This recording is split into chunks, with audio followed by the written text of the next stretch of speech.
déformé que tend votre société.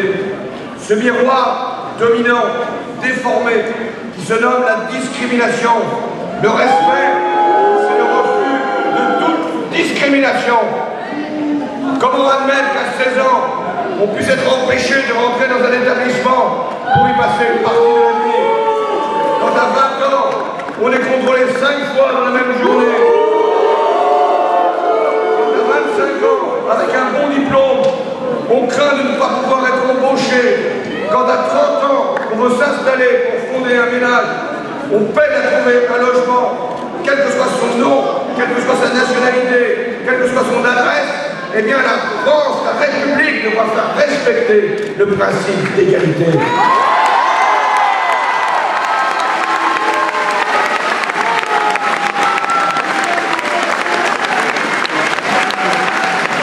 Chacun doit respecter la République. Chacun doit respecter l'État. Chacun doit respecter les services publics. Chacun doit respecter la loi républicaine. Et en même temps, la République doit respecter chacune et chacun d'entre nous. Je ne laisserai pas humilier les enfants de France. Et si vous me faites confiance, je ferai en sorte non seulement de vous appeler à chaque moment et dans chaque circonstance à respecter la République et son ordre, les droits et les devoirs, et en même temps je veillerai à ce que chacun de mes compatriotes soit respecté, non pas suspecté sur sa seule apparence.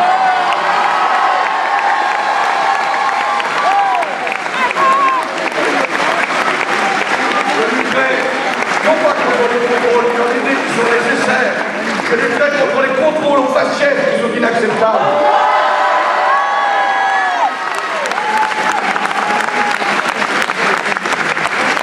Je lutterai contre toutes les discriminations. Discrimination liée à l'âge, liée à la couleur, liée à l'origine, liée à un quartier, liée aussi à l'orientation sexuelle. Je sais combien il faut lutter sans relâche contre l'homophobie. Je sais que c'est dur pour un certain nombre de jeunes. Je ne veux plus voir des garçons ou des filles dans mon pays se replier sur eux-mêmes, se réfugier dans la honte, dans la pollution.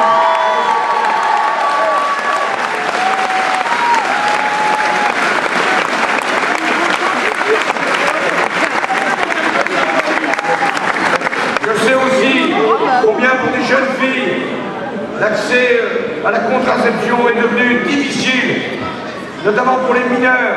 Eh bien, nous établirons, là encore, un dispositif qui permettra à toute mineure de pouvoir accéder gratuitement, anonymement à la contraception pour ne pas vivre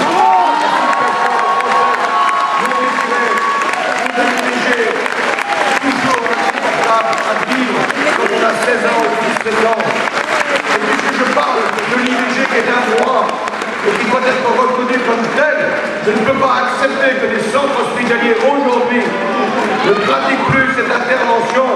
Et donc partout, il y a un centre hospitalier qui aura un centre pour la sélection volontaire.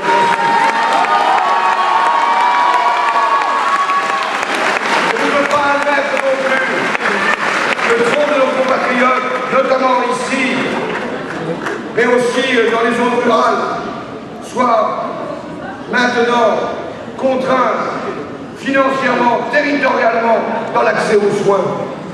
Comment peut-on tolérer que dans notre pays, dans notre République, pour des raisons financières, pour des raisons territoriales, eh bien, certains de nos compatriotes ne parviennent plus à se faire soigner, que des maladies qu'on pensait disparues ressurgissent, qu'un certain nombre de personnes renoncent à une intervention médicale tant elles ne peuvent pas penser qu'elles pourront l'honorer financièrement. Nous lutterons contre le dépassement de l'horaire. Nous permettrons l'installation de jeunes médecins ici, dans nos quartiers, dans nos villes, pour que chacun puisse être en sécurité, en sûreté aussi, par rapport à ce risque. Et puisque je parle de sécurité et de sûreté, oui, vous avez aussi le droit d'être protégé. Vous avez aussi le droit d'avoir une présence de la police dès lors qu'elle vous assure la tranquillité publique. Vous avez le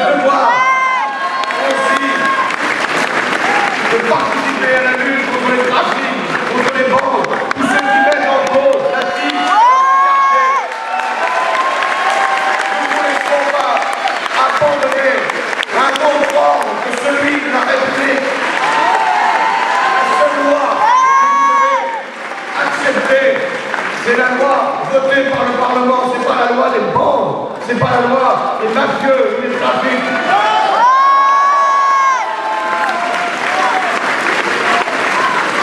Chers amis,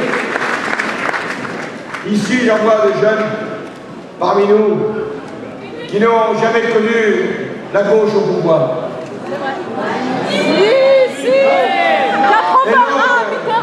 Certains n'ont connu que la droite. Et ils imaginent que le pouvoir, c'est la droite et c'est toujours la droite. Eh bien, je peux leur annoncer cette grande nouvelle. La gauche, elle a gouverné et elle aspire de nouveau à prendre sa part de la responsabilité.